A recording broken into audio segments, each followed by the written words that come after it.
Hi everyone and welcome back. So we have another panel now, and this one is entitled Valuable Learnings, Leading and Managing in a Changing Dynamic. And isn't that such a great title for a panel? And we have some extremely distinguished panelists for you today. I hope you look forward to hearing from them. It's my privilege to introduce Professor Harlene Hayne, Vice-Chancellor of Curtin University. She has enjoyed an outstanding career in higher education, leadership and academia, most recently serving 10 years as Vice-Chancellor of Otago University, and continues to conduct research in the area of memory development and adolescent risk-taking. Our second panellist, Professor Kerri-Lee Krause, Provost at Avondale University and Deputy Chair of the Higher Education Standards Panel. She is an experienced academic leader and higher education policy researcher with a track record of leading university-wide strategic change and organisational renewal, underpinned by a deep commitment to engaging students and staff through cultural transformation. And Professor Mark Scott, AO, Vice-Chancellor and Principal at the University of Sydney. He is a highly respected and successful senior leader of large and complex institutions across public service, education and media. So today's panel, how we're going to run this is we're going to have a short observation on the topic, valuable learnings, leading and managing in a changing dynamic from each of our panelists. And I would love you to ask questions as well. So your chat is fantastic. Pop some questions in. For each panelist, you can direct it to the panelist or to all panelists, and we'll come to those questions at the end. So let's start our panel. Thank you. So first, Professor Hayne, over to you. Thank you very much, Claire, and good morning from sunny Western Australia. Before I begin my presentation today, I just want to acknowledge that I am currently speaking from the traditional lands of the Whadjuk people of the Noongar Nation. And here at Curtin University, we are committed to teaching and learning in partnership with our Aboriginal and Torres Strait Islander colleagues. Now, over the last 2 years, I have often reflected on the saying, when you're lost in a swamp, you need a compass, not a map.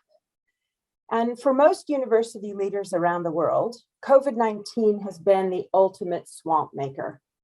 All of the roadmaps and strategic plans that we were accustomed to using are virtually worthless right now because we've all been thrown into an unfamiliar environment where the rules keep changing. Now, I'd be lying if I told you that I had all the answers right now. No one has all the answers, not for my university and not for any other university around the world. But in my view, the pandemic has given us a unique opportunity to think about the purpose and value of our world-class Australian universities. Although we should be rightly proud of both our teaching and our research, in some sense, I think we have lost our way. And the relentless pursuit of rankings in this part of the world has led to behaviors that have distracted us from our real mission. These same behaviors have also made us particularly vulnerable to the financial shock of a global pandemic. So in the wake of the pandemic, I think it might be timely for us to pause and remind ourselves that the public universities in this country were built on 3 pillars: the creation of new knowledge through research, the dissemination of new knowledge through teaching, and the use of new knowledge to solve the problems currently facing our communities, our country, and the world. In this way, we are, by legislation, the single biggest change agents Australia has to offer to address the challenges that are facing us right now, including but not limited to climate change, health and well-being, economic growth, and recovery from the pandemic. For me personally, the pandemic has afforded the opportunity for reflection. All those hours I spent at home trying to save one university and thinking about leading another forced me to think deeply about university leadership. At my current university, Curtin, we're now engaged in our new strategic planning process. We're facing some big decisions about what we teach, how we teach, what we build, and how we make every scarce research dollar stretch as far as possible. Now, in order to make the best decisions we can, each choice is being considered against the compass that we've set for ourselves. In my experience, this kind of values-based decision-making leads to the best outcomes particularly when difficult decisions regarding careers and infrastructure are on the table. So given the uncertain nature of what comes next, my instinct has been to go back to basics and to focus on those things that we know how to do, that we're good at, and that will facilitate our recovery. So in that context, my leadership compass for navigating the current changing dynamic has 3 poles. 1, we must maintain the highest standard of education and pastoral care of our students. All universities are first and foremost educational organizations, and in Australia, the bulk of our income is derived from student-related sources. So given this, one important key to our financial recovery will ultimately be dependent upon increased student recruitment, retention, and success. I was the first person in my family to attend university, so I'm very aware of the benefits that a university education has brought to me and to my children. My experience is not unique. We've all witnessed the difference a university education can make to ourselves, to our family, and to the thousands of students that we educate each year. So given our mission to educate, it's paramount that we look carefully at the way we teach at our universities and at the level of pastoral care and support we provide for our students. At all times, but particularly in this time of global uncertainty, students need to feel confident that their education is a stepping stone to a more secure financial future. More importantly, perhaps, they also need to feel safe and valued. After 2 years of fear and darkness, after multiple lockdowns that have restricted their freedom and their social interaction, our students are seeking inspiration. And in my view, we as universities are uniquely placed to provide that inspiration. We can also use education to build on the aspirations that we share with our Aboriginal and Torres Strait Islander peoples. We must work with them to identify new ways of fostering academic success. And we need to learn from them as we tackle the big problems facing Australia and the rest of the world. We would do well to embrace the very generous invitation put forward in the Uluru Statement from the Heart and walk with them toward reconciliation and healing. Universities, in my view, are an outstanding place for this journey to begin. All of this will require us to spend time with our students. We need to step away from our computers and step back into our classrooms. Despite all the rhetoric about the death of traditional university education, if the pandemic has taught me anything, it's that most students, particularly school leavers, cherish face-to-face teaching. Quite frankly, we need to put more emphasis on teaching. We need to harness our growing technology to augment our teaching, not replace it. We need to find new ways to foster and reward excellent teaching in the same way that we foster and reward excellent research. And that brings me to my second point. The second important pole in my leadership compass in the wake of COVID-19 will be research. COVID-19 has been a cogent reminder that the research that universities conduct can make an important difference to our health, our communities, and our economy. Throughout the pandemic, the government and the public has relied on the advice of experts. Many of those experts have been drawn from the university research community. Moving forward, it will be important to keep our research profiles high, reinforcing to both government and the taxpayers why research needs support, particularly as the impact of the pandemic continues to decimate our healthcare system and many sectors of our economy. We also need to reinforce the value of all of our other world-class research that will be extremely valuable as we tackle the other big problems that we face. And finally, in the recovery period and beyond, the third pole of my compass will be to foster collaborative and compassionate leadership. Like many vice chancellors around the world, my leadership skills have been both challenged and strengthened by COVID-19. I've learned things about myself and my ways of working that I don't think 10 years of leadership training or therapy could have taught me. I've learned to trust myself more than ever, making important decisions on the basis of very little information in a rapidly changing landscape. In the beginning of the pandemic, I had to learn to make decisions in COVID time, which was essentially 48 hours, because every 48 hours or less, the landscape changed and new decisions were required. Like all vice chancellors, I've had to comfort and motivate staff and students who were afraid and struggling in many different ways. But I never did any of this alone. During the pandemic, I've had the privilege of working with two outstanding leadership teams at two universities in two different countries. This experience has reinforced the value of teamwork. It's reminded me that we are always stronger if we work together, not only within our own universities, but across our universities as well.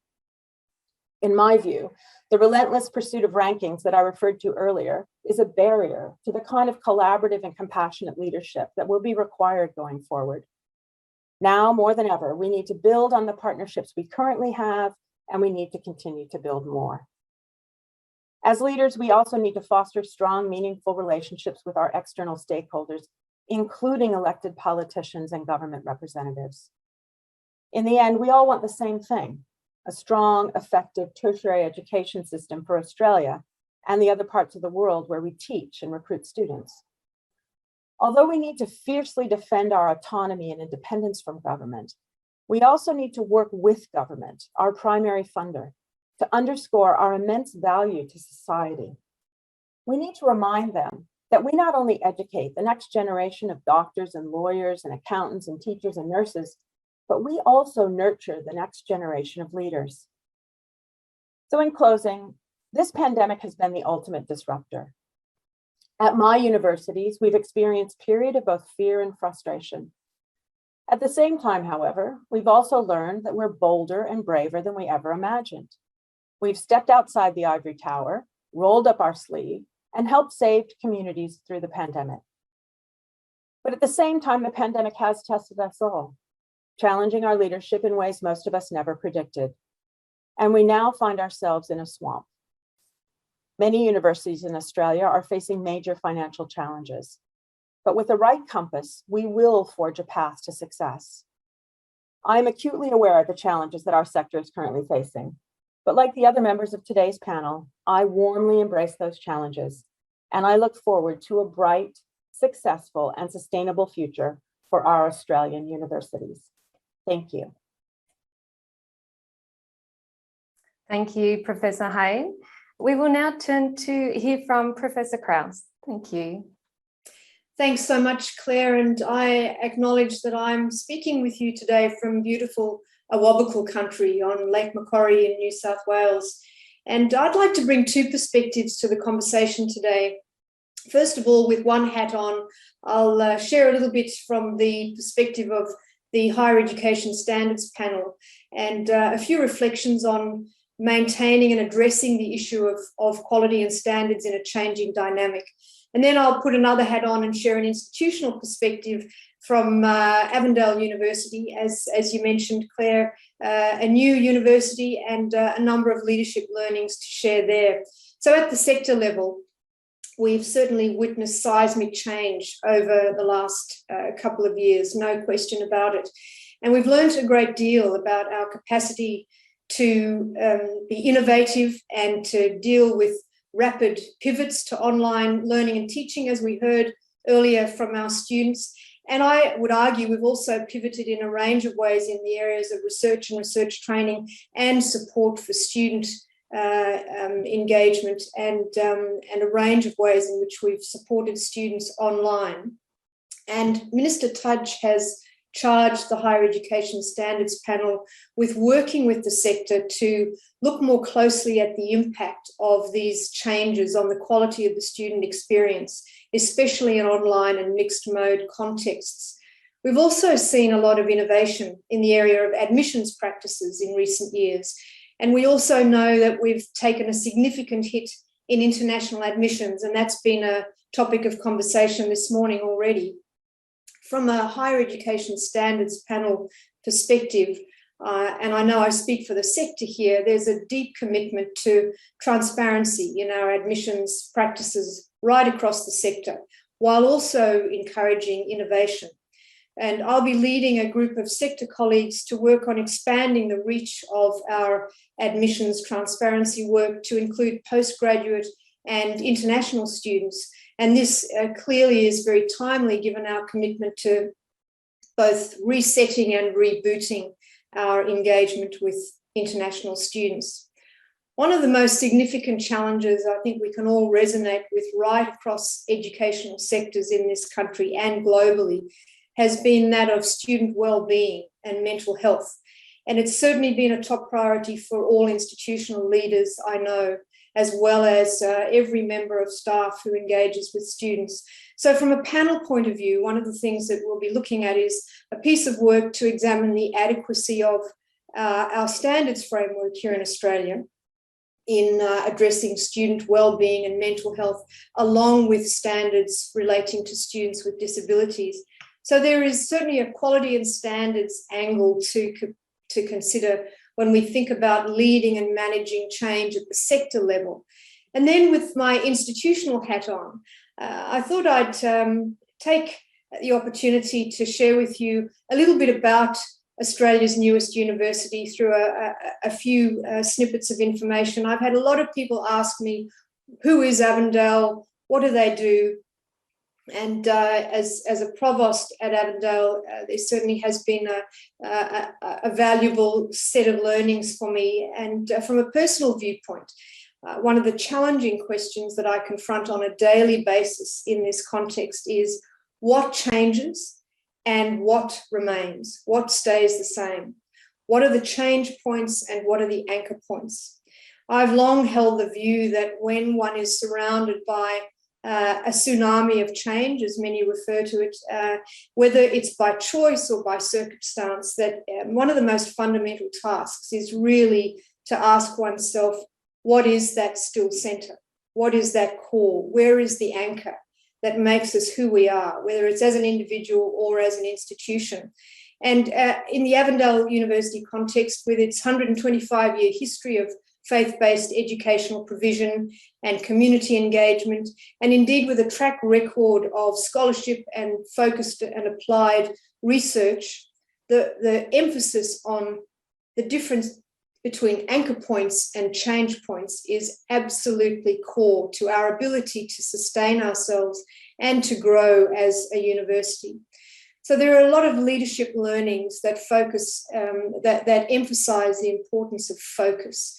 As a university, we have identified 3 broad fields of education that provide the focus for the educational offering, as well as aligned research in those areas. So focusing on the areas of health and community well-being, as well as education and society and culture, which encompasses the humanities, along with theology and spirituality and society. So that's a little bit about who we are.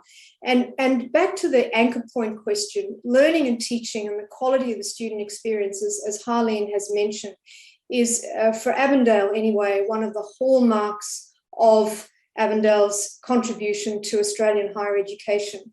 And I was particularly pleased to see that even in challenging times, Avondale has been able to maintain its performance and support for students. So in the most recent graduate student outcome survey, the graduate student satisfaction in our undergraduate teacher education course was right up there as number 1 in Australia.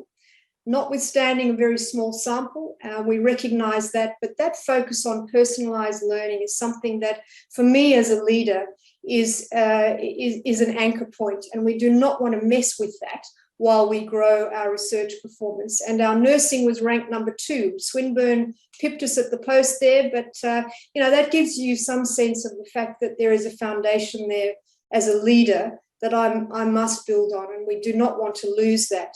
And at the same time, on the research front, as we know, the research standards in the university sector are key to the definition of a university. And Harlene made a great point about the fact that community looks to universities to be able to provide that strong evidence base. And for Avondale, when we analysed and compared in the area of heard seed publications, for those who pay attention to these things, we did some benchmarking, looked at our performance against 8 other universities, and the data demonstrate that Avondale is punching above its weight. It's able to compare in a satisfactory way. but there's always room for more. And as a leader, one of the things that I'm very focused on is how we make sure that we continue to improve and build on that track record of applied research as we engage more in the area of research translation, grant funding that Avondale will soon be able to access, and partnerships with industry as well as peer universities. So leading and navigating our way through that, using the compass or the map, whichever presents itself first, I think is a leadership focus for me. So we've been at the pointy end of the impact of the changing dynamic of the provider category standards amendments, and the responsibility to deliver against the standards as a university, we take very seriously. It's a weighty one for a new university, but it's an exhilarating opportunity for a leader, that's for sure. And from my perspective, it's a very important strategic responsibility for the sector. We don't want to see any of our institutions fail as a result of the pandemic. So in closing, 3 reflections on leadership learnings from my end. One, that laser focus on mission and purpose and values, absolutely critical to the future of an institution like Avondale. Secondly, knowing our anchor points and being clear about our true north, and that is our students. And it was great to have the student panel a moment ago, and keeping hold of the anchor points that make us who we are, while at the same time figuring out where the step changes must happen and the recalibration that's required. And finally, I'll end with one of my favourite analogies, and that is the importance of honing our helicopter thinking skills. And by that I mean resisting the piecemeal whack-a-mole sort of mentality where as issues and problems present themselves post-pandemic, it's all too easy to move to short-term projects and fix-it mentality. And I rely heavily on colleagues to work with me to take a journey in the helicopter, to rise up, if you like, from the weeds of change, and to be able to see the big picture. And in closing, the words of the late Sir Ken Robinson are always wise words in my view, and he warned against the septic focus and the tendency to look at the problem in isolation from its context. And I think that's a real challenge for leaders post-pandemic. We've been very much in reactive mode, solving problems, and now I think it's critical to take that big picture in a joined-up approach. I'll stop there and over to Mark. Well, thanks very much, Kerri-Lee and Harlene. I think a lot of my comments are going to echo what we've heard from colleagues this morning. Can I begin by acknowledging traditional owners? I'm on the land of the Gadigal people of Eora Nation at the University of Sydney today, and I want to pay my respects to elders past, present and emerging. And we heard from Kerri-Lee with her leadership role at Australia's newest university. I'm speaking to you from the side of Australia's oldest university. But it's interesting, I think, there are, despite the differences in the organisations, I think, very similar issues that we're facing here. As Claire indicated, I'm new to the sector in a way. I've worked in and around education a lot in different points of my career, including running the New South Wales Department of Education for the last 5 years, one of the largest education systems in the world. But before that, I ran the Australian Broadcasting Corporation, the ABC, for a decade. It's been pointed out to me that really my career specialisation is running unmanageable organisations full of people who don't want to be managed. And so I felt immediately at home here at the University of Sydney, a very large university by global scale, full of people who are passionate about their work, passionate about their craft, passionate about their research and their teaching, in a large, complex, comprehensive organisation like this. And what we really need to be doing here at the university is creating an environment where people can do their very best work, but where the full benefit of them doing that work in community, a broad, comprehensive, multidisciplinary institution, can be accrued to the benefit of their work, but the benefit of the community as a whole. It's an intriguing question how we respond to this changing world. I remember there's a management writer, Gary Hamel, who had a line that has always struck with me. He simply asked the question, is your organisation changing as quickly as the world outside is changing? Well, that's a very real challenge in a time of COVID-19. But, you know, I think one of the things that we can all be struck with is the extent to which sometimes conservative institutions can be very nimble and very adaptive in the face of very real challenges that attack the core mission of the work. And the story here at Sydney, 170 years old, was the remarkable amount of change achieved in a very short period of time to flip our learning and research to remote delivery, but still to be able to keep the work going in a remarkable way. You know, I think part of the tension, I think, around universities is that we can be traditional and we want to be solid and stable and enduring in the face of transitory enthusiasms. You know, as we heard from Harlene, you know, we're a place where knowledge is discovered and shared. We're seeking solutions to the greatest challenges facing society. We want our work to have global impact. We want our students to have truly transformational experiences where they leave us not just with knowledge and skills, but as bigger people. And at the University of Sydney, we talk about equipping our students here for leadership for good.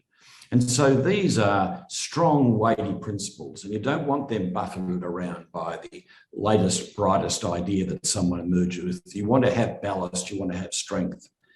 But I often reference the line from the Italian novel, The Leopard, which I think is salient in these circumstances. You know, in The Leopard, it says, if we want things to remain the way they are, things will have to change. And if we want things to remain the way they are, things will have to change. And so if we want to endure as a centre of high quality research, high quality teaching, an organisation of great impact, we cannot be oblivious to the changes taking place around us. And we have to be willing to change and adapt to different circumstances to ensure we play the compelling role in Australian life and in the global community of researchers and teachers the way we have in the past. So a few things I just draw from the COVID experience. One is that we need to be able to still do it all. You'll have seen Minister Tudge's and the Prime Minister's announcement about trying to dial up translational research, to which we would all agree. We want our research to have impact, and we want our research to be able to be delivered in a way that eventually changes the lives of citizens here and around the world. But I'm struck by the words of Eddie Holmes. Eddie Holmes last month won the Prime Minister's Prize for Science. Eddie is famous globally for having posted the genetic information that allowed those developing vaccines against COVID-19 to be able to go to work. He explained what the virus was and how it operated. And Eddie talks about the fame that he has attracted for the 30 minutes it took him to post that information, but he says it was predated by 30 years in the lab. And so whilst we are all committed to translation and commercialisation, we need to be committed to basic research as well. And to use the crude expression, you can't fatten a pig on market day, you can't commercialise, you can't translate without the basic research which has gone in years and years in advance. Discovery comes first, and we need to be able to create an ecosystem that is not just focusing and rewarding on the final end, but rewards the rich journey through the research infrastructure, which ends up in commercialisation, which ends up in translation. We need to respect all elements of it. And that's one of the key learnings we get from COVID-19. It was the basic research that underpin the expertise, not just of Eddie Holmes, but all of those who are working on vaccination strategy, all of those who've been working on the mental health responses that we've heard earlier, all of those who are thinking through how we reopen this economy, and the full gamut of experiences that COVID-19 has brought to bear. It has been the basic research that has underpinned the expertise that has seen this translated at this point. Another key learning, I think, from COVID is that the most complex problems that we face as a society will need to be addressed in a multidisciplinary fashion. I look at researchers across the university here who've engaged in COVID, and it's a truly multidisciplinary enterprise. And you think of the other pressing problems we face as a society, from climate change to mental health to inequality. The only way these issues can be addressed properly and squarely is by multidisciplinary teams coming together. And so, what I'm pushing here at Sydney is multidisciplinary expertise internally, but an ability to be able to partner generously and collaboratively with other universities, with other research institutes, with industry itself, to be able to truly see the benefit that comes from coming together. A big focus that we have here at Sydney now is around biomedical work. We have Tech Central, which will be the closest thing Australia has to Silicon Valley on one side of the campus. On the other side of the campus, $1 billion of investment going into Royal Prince Alfred Hospital, where they've been doing medical research for a century or more. And the university coming between both, working in engineering, in science, in medical research to try and find the biomedical answers to some of the most complex issues we face as society.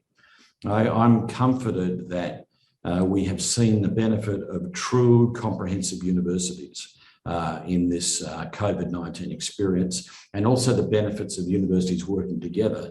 A recent announcement here in New South Wales is the development of a pilot project for mRNA products, vaccines facilities. And what was noteworthy of that was all of the universities in the state coming together to negotiate and agree with the state government how that pilot program would work out. Again, recognising that we're going to need to partner as well as compete to be successful in a post-COVID world. Just a few other points, and then Claire, I'll hand it back to you because I'm looking forward to hearing the questions that people want to ask and the issues they want to engage on. I want to absolutely reinforce the priority that the previous two speakers gave on the student experience, and want to pay tribute to the way our staff have worked so hard to try and keep students engaged, even though they've been learning remotely. I think the evidence is clear that we learn better together, and that the in-person experience is absolutely vital. And we are leaving no stone unturned here to get our students back on campus in 2022 and to connect them, attach them to the university in a strong way. We'll have third-year students who've had 2 years of very significant disruption. We'll have first-year students who really lost a great part of the last 2 years of their schooling.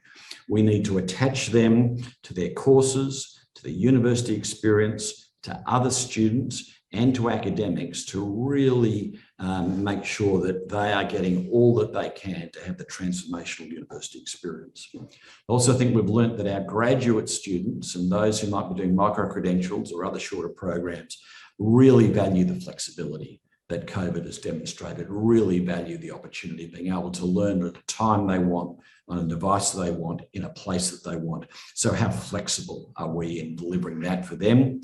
And then finally, are we recognising that in this fast-changing world, graduation is not a finishing line, it is but a milestone.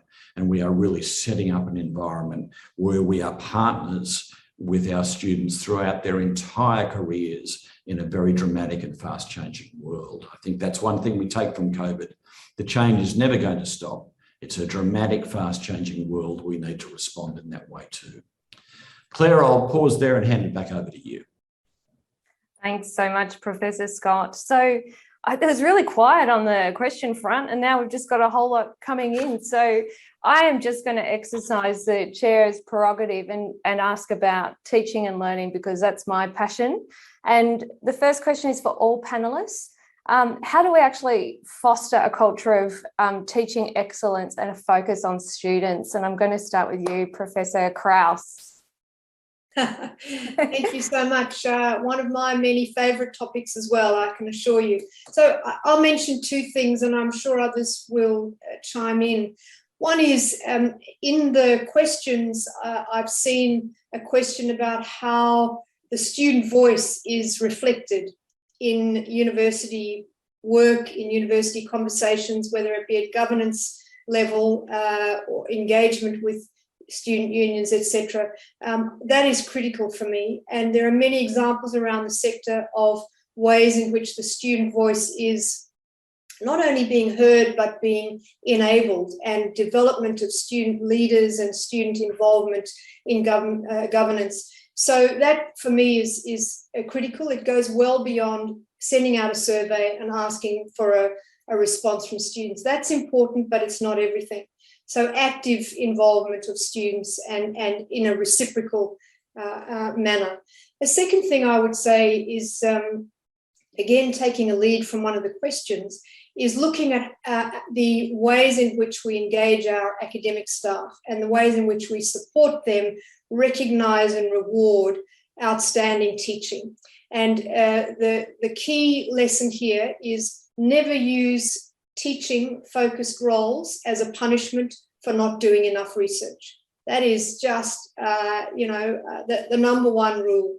The opposite of that is, how do we create teaching-focused or teaching scholar roles, or however you wish to describe them, in a way that recognises and holds in high esteem engagement in teaching and curriculum scholarship. It's not only standing in front of classes, but it's engaging, designing curricula, innovating. There are many ways in which we can recognise, incentivise and reward that excellence. And I think policies, as dry as that may seem, play a key starting role in helping to foster that teaching excellence. So I'll stop there and hear from others. Thanks so much, Professor Krause. I'm going to go to you, Professor Scott, next. Yeah, I agree with everything Kerri-Lee has said. I've asked around the university, are they customers? Are students customers? How do we feel about that phrase? I see a nod from Harlene's head there. I certainly, the customer is always right. Our students aren't always right. So I think we need to ensure that. But I think the mindset that says they are giving us some very valuable things. They are giving us significant funding. An arts law degree at the University of Sydney, which I started for nothing when I was a student here, will cost a student $70,000. They're paying very considerable money at the fee structure. But more than that, they're giving us their time. They're giving us the most valuable years of their lives as young adults at our undergraduate level. So we really need to pay intense attention to their experience and make sure they are getting the reward for all that they are giving us. And I think we need to approach them like anthropologists, look for deep cultural insight and understanding points of connection and work through how we engage. I just want to pick up the broader question, and it goes to what Harlene was talking about well, the prospect of the importance of league tables. Is there an obsession? Do we have the weighting wrong about research and teaching? Great global universities do not make a dichotomy between research and teaching. They go hand in hand. They emphasise both as important and significant and highly complementary. Now, I know that but I just think we need to deconstruct how the business model has emerged here in Australia. I've been studying this, of course. Sydney takes the league table seriously and takes the international student market seriously. But why do we do that? The more successful we are in research, the more money the university has to contribute to the research funding gap that the current system delivers. Our most successful researchers, those who are attracting the most money in from grant schemes, the more money we have to find to fill the research funding gap. And so we have found that money through bringing international students in. In effect, every dollar that an international student has brought in to Sydney University in recent years has been invested in research. And so if in fact there has been a sense that there's been this pressure and demand around research performance, it's been a pressure and demand that's been driven by the business model, and by the business model which fundamentally comes from the fact that the federal government in OECD terms, in G20 terms, significantly underinvests in research at universities compared to most of our major trading competitors. So perversely, we would probably focus more on teaching if there was more funding money adequately delivered for research in global terms. So it's complicated, and the two are inextricably linked. But the student experience, a transformational experience to them, is a top priority for us. We've just spent 2 hours at our executive team at Sydney talking about that this morning. It's a vital element of how we plan for a COVID recovery. Thank you so much, Professor Scott. I'd just like to say I don't think students are customers, but we'll have that conversation later. Professor Hayne, over to you. Well, in terms of how we build a strong teaching culture, I think it's, we just need to remind ourselves that those things that get measured and rewarded get done in universities. And we're really good at finding great metrics and reward mechanisms for our outstanding world-class research. And I think that's wonderful. But we need to put the same amount of energy into measuring and rewarding outstanding teaching. So I think that's one thing that we all need to put a little bit more emphasis on. I mean, I completely agree that the student voice is incredibly important. And as we heard in the session prior to this one, that student voice is very wise. The speakers who spoke in the student session prior to this one had some outstanding advice and tips that quite simply would have changed their experience through COVID-19 had people listened to them. So I think we also need to work very carefully with our students. We also have to build teaching very firmly into our promotion and progression systems. And at my university, we've done that. But the rhetoric is still that it's very hard to get promoted as a teacher. That's not true. But the fact that people believe it means that we haven't said it enough. And I guess that comes to my final point, is that we just need to say over and over and over again how important teaching is to our universities. Love it. Thank you so much, Professor Hayne. So I'm going to ask a question around funding, and the questions are really broad, by the way. So we'll go next to around the quality of education, brand Australia, and distinctiveness, and touch then maybe on mental wellness in terms of academic and professional staff in universities. This question on funding is, could panellists comment on the effects of changes to funding models for higher education, both the shifts in student demand in the context of COVID and the changes in government settings? I think I'll go to Professor Scott first, given you commented on it. Well, we're looking closely at what the impact of the job-ready graduates changes from last year will bring over time. Look, I am not sure that simply by changing price points, you're going to see a dramatic swing of student sentiment one way or another.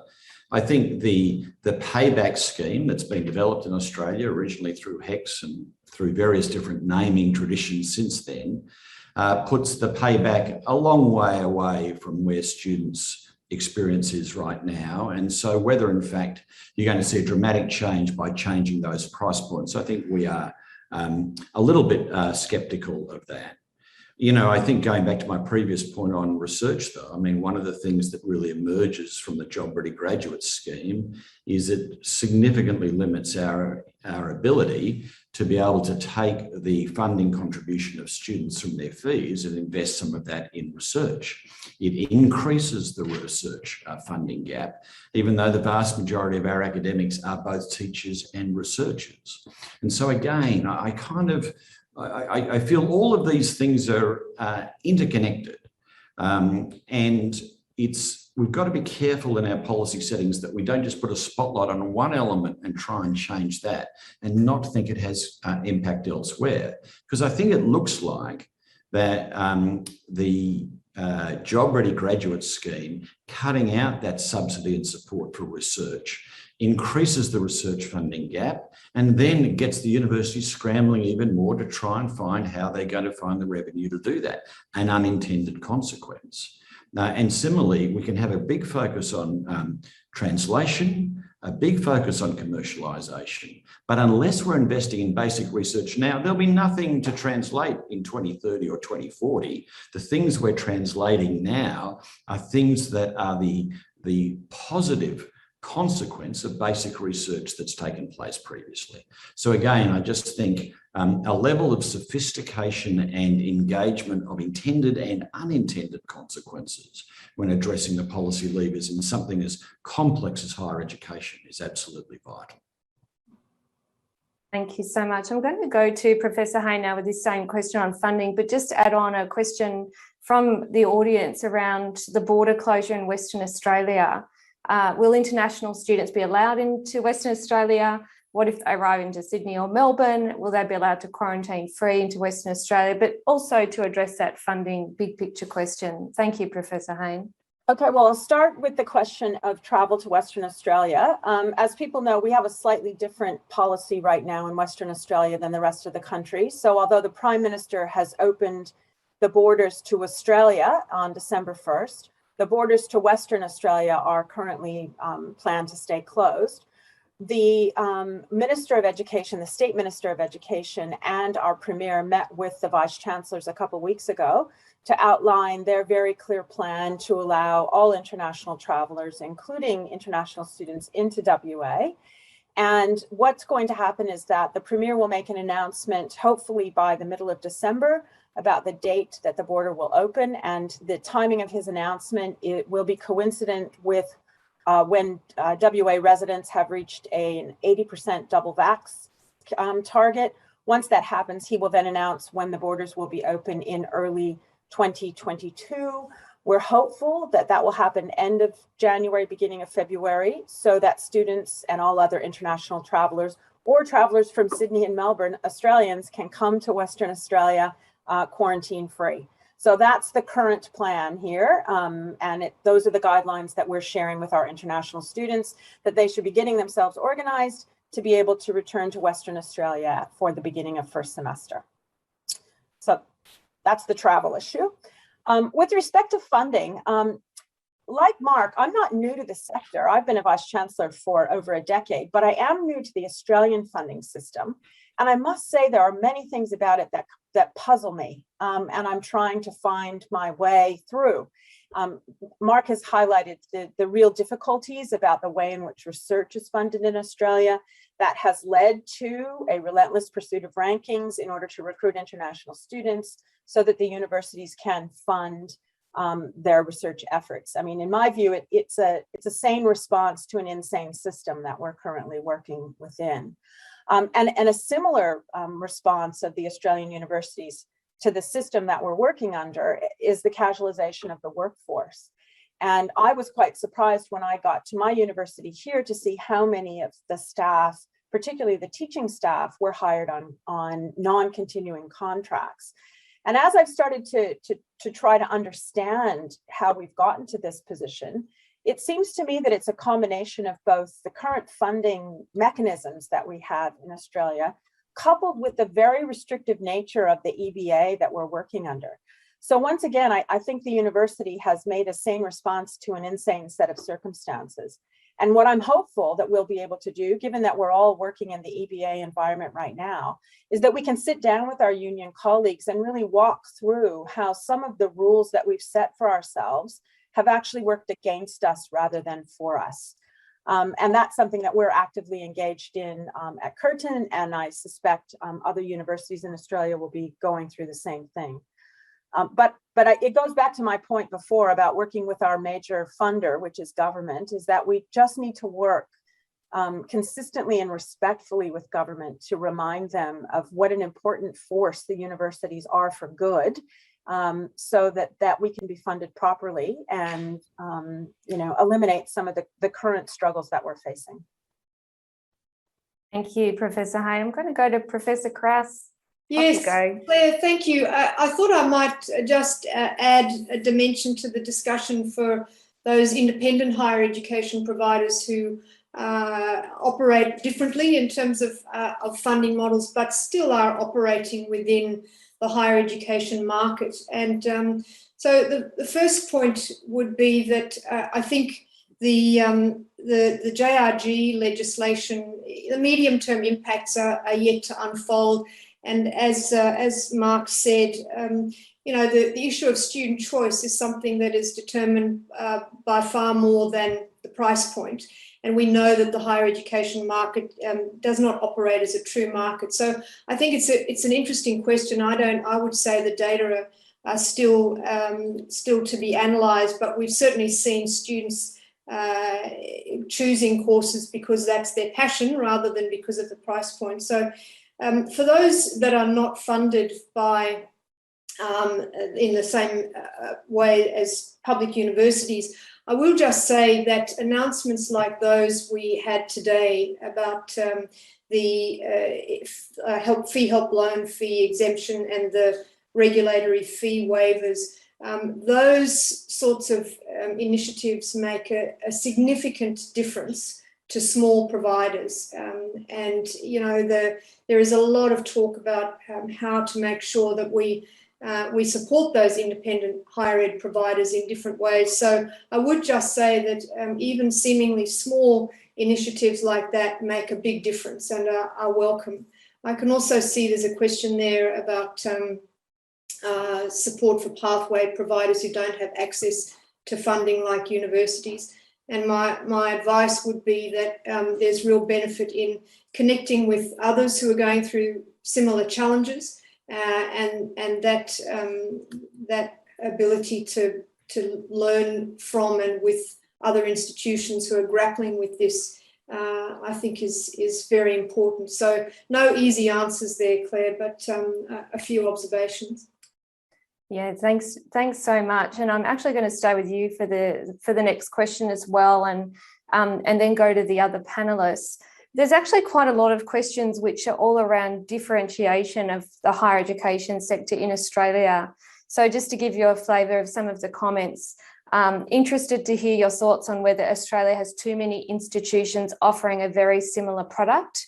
How do we truly collaborate if we're in direct competition with each other? I like this. Enough of the debate about COVID. I want to hear about the problems of the existing education system. How are we going to improve the quality of education? Can the Australian education community change? How is financial resilience going to be achieved? And what are they doing about it? What are the strengths of Australian education? And a comment earlier was around developing distinctly Australian content. So content with Australian flavour to attract international students. So for all of the panelists, I'm going to ask, how do you actually differentiate universities, and I'll extend to private providers, all of the tertiary education system in Australia, and how do we actually create this brand internationally? I'm going to go to Australia's newest university to comment on that, because I'm sure you've thought about this a lot already. Thank you, Professor Krause. Thought about it long and hard, and I will just put my higher education policy research hat on. I'm wearing a few today, but I have a particular interest in the diversity of the Australian higher education system and the impact or not of the provider category standards amendments. So I'm actually interested in that from a scholarly perspective. And if you look at the intent behind those changes to the provider category standards, it was indeed, from a federal government policy perspective, the goal to increase the diversity of the higher ed sector. There is much debate about the fact that we are largely homogenous as a sector. That I won't get into that contested space, but I would say that we take seriously that intent to add diversity to the sector while maintaining standards. And it's the reason I spend a little bit of time telling colleagues about Avondale, because we are pushing the boundaries in terms of working towards that focus on three broad fields of education aligned with applied research. And, you know, it is quite a unique situation. And we have specialised universities that focus particularly on theology as a field of education and research, and large public universities that have comprehensive offerings. But I'm not aware of anyone with quite the same profile as Avondale. And so it's really important that you know, we look at ways to invest our time and energy in making this successful, and the focus is key.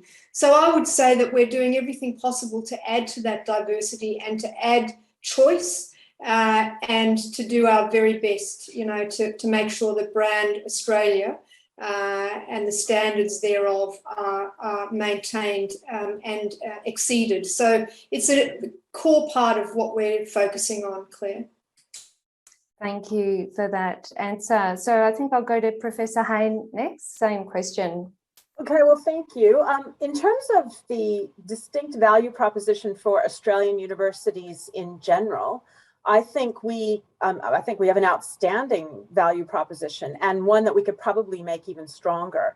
And I think going forward, probably one of the biggest contributions that we could make to the education landscape in the world is to integrate more Aboriginal content into our universities. I mean, we live on the lands of the oldest living civilization in the world. They've been here for a while. They probably have a few things to teach us all. And there are things that not only Australians need to learn, but probably the rest of the world as well. So I think certainly at my university, this is something that we're looking at. The other thing I think we need to remember is that we're located, all of us, in an incredibly special part of the world. We have unique contributions that we can make to the world the part of the world in which we inhabit. You know, for us, we sit on the edge of the Indian Ocean Rim, and the Bentley campus, coupled with our campuses in other parts of the world, give us a unique way of making a contribution to the part of the world where we are. And a lot of the research and teaching that we are doing is focused on challenges that are unique to that part of the world. So Australia is also, and it's an incredibly safe, friendly, beautiful place to be. So I think that the value proposition for Australia in general is strong, and we need to build on that as we open our borders again, not only to international students, but to travelers of all kinds.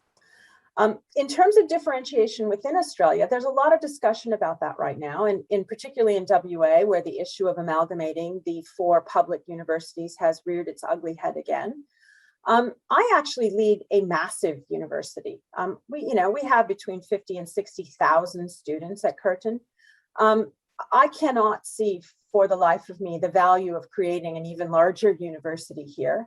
I know that the students who choose my university over other universities is not because mine is better, it's because it has the value proposition that they're looking for. And I think we need to fiercely guard and protect our students' ability to make clear choices about the kind of education and the kind of organization that they want to study in. We're lucky in Western Australia because each of the universities does have a very different special character, and we do provide our students with a wide range of different choices. So I think the problem is actually less real than is often discussed. Thank you for those insights. And Professor Scott, would you like to add to this? Well, I think they are big issues, and the shape of Australian higher education is fundamentally driven by the Dawkins reforms that emerged 30 years ago. Our institutions are large in global terms. They are very comprehensive in global terms. We don't have much of the specialisation that you'd see in a country like the United States. We don't have the liberal arts colleges. We don't have the MIT equivalents. Everyone does a lot of the same stuff. And I've said to Minister Tudge that you can tinker at the edges, but there's a big question as to whether we've got the fundamental settings right here. And I think, as we've heard from the panel, we are all trying to operate within a business model or find a business model that works, that allows us to do great research and great teaching within the constraints of the system as they've emerged over 30 years ago. And even John Dawkins reflects that the full impact of his reforms are not fully what he intended 30 years ago. So they're big, profound questions, and we're all wrestling within the constraints that are set before us by the system as it operates now. Excellent. Thank you so much. And what a massive, big panel we've had today. I hope you've enjoyed it. I have. I think it's amazing. So this panel, Valuable Learnings, Leading and Managing in a Changing Dynamic. Fantastic insights. Thank you so much for joining us, to all our panellists. Professor Mark Scott, Vice-Chancellor of the University of Sydney, Professor Harlene Hayne, Vice-Chancellor of Curtin University, Professor Kerri-Lee Krause, Provost of Avondale University and Deputy Chair of the Higher Education Standards Panel. We've had a big day so far. Hope you're loving the TEXA conference, and we're going to head out for lunch now. So we've got 30 minutes break from 12:45 to 1:15 Australian Eastern Daylight Time. And so from 30 minutes, we're back here at 1:15. We start right on the dot. So enjoy your break, and we look forward to the afternoon and your continuing presence. Thank you, everyone. See you soon.